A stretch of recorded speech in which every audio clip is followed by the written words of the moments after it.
What up everybody, it's me Blake316 here with a new video for you guys, and in this video I'm going to be talking about the new recent IGN Spider-Man PlayStation 4 review, and they gave it an 8.7. Am I surprised that it got an 8.7? Kinda. I would have been surprised if it got a 9 or higher, but I am kind of surprised based on this guy's review. I'm calling fake news, bro. Let me explain. After watching the Spider-Man gameplay, is this game really bringing anything new to the Spider-Man video game universe? No, it's just a typical Spider-Man game that we've been experiencing since the PlayStation, the GameCube, PlayStation 2. Is it bringing anything new? No, it just looks a lot better. Now I'm kind of like, you know, I'm kind of doubting his 8.7 a little. I feel like he was forced into giving this 8.7 as if he almost wanted to give it kind of like a 7.5. Now, am I hating? No, I have reasons. And if you watch this review, you can kind of understand unless you're a blind PlayStation 4 fanboy. And yes, there are a lot of yous out there like that. Now, let me explain. You know, he has a couple points in the game where, does this game make you feel like Spider-Man? He's like, yeah, because guess what? You swing through the city like Spider-Man. Oh man, that really makes me feel like Spider-Man. But then his tone of voice, which really makes me doubt his score. Because, you know, he goes, but, he's like, you know, the boss battles are kind of boring and repetitive. You're trying to tell me a Spider-Man game where some of the key points of the gameplay are boss battles are boring and repetitive, but you're going to give this game an 8.7?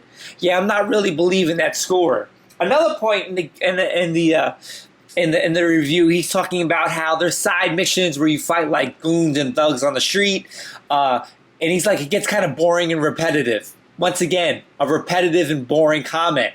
It's like, really? If it gets repetitive, why would it make you want to keep doing it? When things are repetitive, it kind of ruins the overall gaming experience, but this game is an 8.7 in his review. Yeah, I'm not really buying it.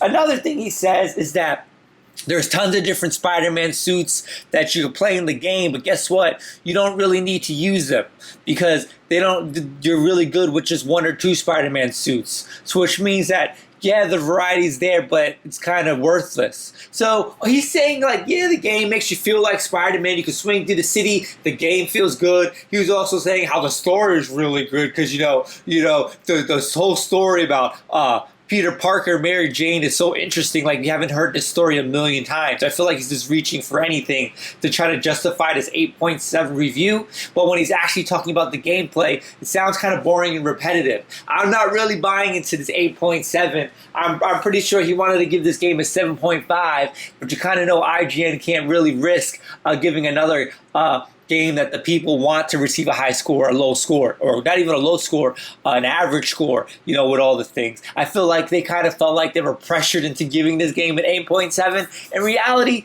the tone of his review, basically what he was saying, I think this game was like at 7.5. I'm not really buying into the hype, bro. I trust you. And let me tell you something. Don't even try to call me a fanboy of the Xbox One or Nintendo Switch, because if you see that PlayStation 4 compared to that Xbox One stack, I got a hell of a lot more PlayStation 4 games than Xbox One. Just telling the truth. I'm trying to let people see clearly because I know a lot of people are going to be blinded. Yo, this IGN review, I ain't believing this score, bro. Because that 8.7 probably should be backwards into like a 7.8. That's me, Blake316. Just giving my reaction, my opinion on this review. I'm calling for what it is. I'm going by what he said. Nothing here was made up, bro. Anyway, make sure to follow me on Twitter, Facebook, Instagram, all that good stuff. Until next time, peace.